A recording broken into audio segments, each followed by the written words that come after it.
इस वीडियो में हम लोग बात करेंगे कुछ ऐसी समस्या के बारे में जिसके बारे में स्कूल्स में, टीचर्स में और सोसाइटी कभी बात नहीं करती, पर्टिकुलरली फॉर स्टूडेंट्स। क्योंकि स्टूडेंट्स, मैंने अपने 10 साल के टीचर एक्सपीरियंस में जितने भी स्टूडेंट्स देखे हैं, मैंने पाया है कि किसी न किसी बच्चे में कुछ डिसऑर्डर्स होते हैं और उन्हें स्कूल्स या फिर स्कूल मैनेजमेंट काफ़ी हद तक जो है मतलब इग्नोर कर देता है, या फिर काफ़ी हद तक क्या है कि सोसाइटी उसको एक्सेप्ट नहीं करती है। बट काफ़ी स्टूडेंट्स को कुछ ऐसे डिसऑर्डर या फिर कुछ प्रॉब्लम्स होती है अंडरस्टैंडिंग द कंसेप्ट, या कुछ ऐसी समस्या जिसे हम बोलते हैं कि it is a mental disorder, लेकिन हमारी सोसाइटी जो है उसे एक्सेप्ट नहीं करती है। पर्टिकुलरली जब भी हम दिमाग की बात करते हैं तो उसमें क्या होता है कि वो ऐसा उनको लगता है कि भाई कुछ गड़बड़ है, पागल हो गया है। लेकिन देर आर फ्यू थिंग्स, जैसे कि हमारे शरीर के बाकी हिस्सों में दर्द होता है तो हम डॉक्टर के पास जाते हैं। कुछ प्रॉब्लम्स होती है तो वो रेक्टिफाई हो जाती है, ठीक हो जाती है। वैसे ही mind is also part of the body, and कुछ कुछ समस्या उसमें होती है, तो उसके रिलेटेड मैं इस वीडियो में बात करना चाहूंगा आपसे। अ, जैसे कि अगर हम बात करें तो कुल मिलाकर जो समस्या है बच्चों के अंदर, वो 5 तरह की होती है। पहला होता है कि अ, एक तरीके से लर्निंग डिसऑर्डर, की कोई भी चीज जब हम पढ़ते हैं तो हम लर्न नहीं कर पाते उसको। It is a kind of, तब डिसेबिलिटी होती है उसमें जब it is a below average है ना। जैसे एक एवरेज बच्चा भी उसको पढ़ ले रहा है, समझ ले रहा है उस कंसेप्ट को, उसको मतलब समझ में आ रहा है। लेकिन कुछ कुछ बात करें तो कुछ स्टूडेंट जो है उसको समझ नहीं पाते। जैसे मैं किसी को बताऊंगा अल्फाबेट ए फॉर एप्पल, वो भी अगर उसको मतलब थोड़ा समझ नहीं आ रहा है, डिसऑर्डर हो रहा है तो फिर उसको हम बोलेंगे लर्निंग डिसऑर्डर्स, ठीक है। एंड उसके बाद में जैसे कि लर्निंग डिसऑर्डर में भी क्या होता है, 3 तरह के डिसऑर्डर्स हैं। जैसे कि हम बात करें डिसलेक्सिया, जिसके जो तारे जमीन पर के अंदर आपने देखी होगी, तो उसके अंदर क्या होता है, रीडिंग प्रॉब्लम होती है बच्चे को, ठीक है ना। वो लेटर्स को समझ नहीं पाता है। जैसे कि 13 अगर न्यूमेरिक वैल्यू कहें 13, तो उसे वो बी लगेगा, समझ रहे हो। या फिर एच को आर कह देगा, या कुछ मतलब ऐसे जैसा वो दिखेगा उसको समझने में दिक्कत होगी और फिर वो वही लिखेगा। दूसरा है डिसकैल्किया, मतलब जिसको मैथ्स या फिगर्स या फिर उसका एक मतलब फोबिया हो जाता है, वो पल्ले ही नहीं पड़ता उसको कि क्या है। तो मैथ्स के रिलेटेड, कैलकुलेशन के रिलेटेड उसको कुछ प्रॉब्लम होती है, वो कैलकुलेट नहीं कर पाता स्मॉल नंबर्स ऑल्सो। फिर होता है डिस्ग्राफिया। और डिस्ग्राफिया के अंदर क्या होता है कि राइटिंग को लेकर उसको प्रॉब्लम होती है, पर्टिकुलरली वो समझ नहीं पाता। कुछ बोर्ड पे लिखा है तो जैसे दूसरे बच्चे जो बोर्ड पे लिखे हैं वो समझ जाते हैं, लेकिन जो बच्चे जिसको डिस्ग्राफिया है वो समझ नहीं पाता उसको। तो पहली तो कंसेप्ट हमारी होगी लर्निंग डिसेबिलिटी।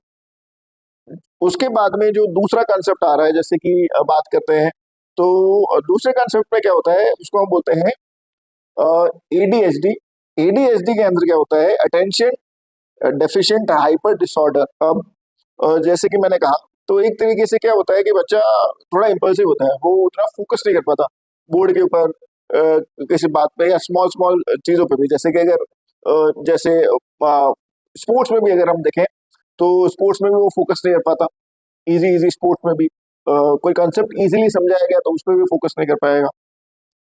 तो उसकी वजह से क्या होता है कि थोड़ा सा वो मतलब चीजों को समझने में उसको दिक्कत होती है, तो स्कूल आने से कतराता है बच्चा काफी हद तक। तो जैसे कि हमने पहली बात की, पहली थी लर्निंग डिसेबिलिटी, 3 तरह की मैं बात कर चुका हूँ। उसके बाद में जो हमारा था वो था कि अटेंशन डेफिशिएंट होता है बच्चे के अंदर। उसके अलावा अगर हम बात करें, जो थर्ड आता है वो होता है ऑटिज्म। ये थोड़ा सा सीरियस प्रॉब्लम होता है, सीरियस इन द सेंस कि बिहेवियर। दूसरा गुस्सा जल्दी आ जाना, नर्वस सिस्टम उससे इम्पैक्ट होता है ऑटिज्म से, और बच्चा जो है ओवरऑल उतना कंसेप्टली सोच नहीं पाता है। इमोशनल, अपने इमोशंस को हैंडल नहीं कर पाता है। सोशली वो इतना ज्यादा, क्योंकि सीधी बात है, खुद को कंट्रोल नहीं कर पा रहा तो वो सोशली उतना ज्यादा नहीं मतलब प्रेफर करेगा कि जाए। और फिजिकल हेल्थ, क्योंकि काफी काफी बच्चा का इतना गुस्सा या फिर इतना वो ये हो जाता है कि वो खुद को भी हार्म कर सकता है। तो ये भी एक मतलब एक तरीके से प्रॉब्लम है जो बच्चे काफी फेस करते हैं, जो मैंने विटनेस भी किया है काफी बार ऐसे बच्चों को। तो थोड़ी सी ये थोड़ी एक सीरियस प्रॉब्लम है। फर्स्ट टू हम रेक्टिफाई कर सकते हैं इसके लिए। we need to go to the expert. And then there is a anxiety disorder जो मोस्टली ज्यादातर लोगों में होती है, एंग्जाइटी हो जाती है किसी चीज को ज्यादा सोचकर, या एक फियर होता है।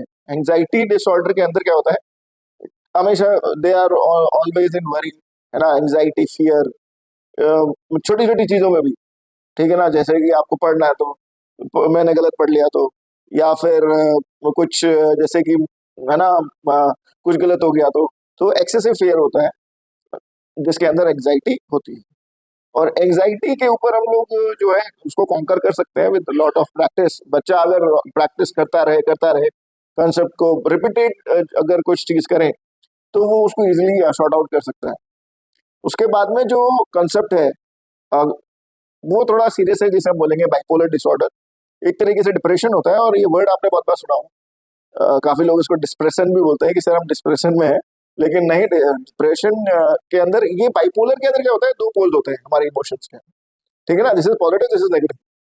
तो हमारे इमोशंस हमेशा बैलेंस होने चाहिए, लेकिन क्या होता है बाइपोलर के अंदर, हमारे इमोशंस ऐसे जाते हैं, काफी हम बहुत उदास होते हैं कभी, फिर एकदम से हाइप पे आ जाता है बंदा, और एकदम से मतलब काफी बार तो उदास आप देख रहे हो, काफी बार वो काफी खुश हो रहा है, जो है तो this is the bipolar disorder, ठीक है ना।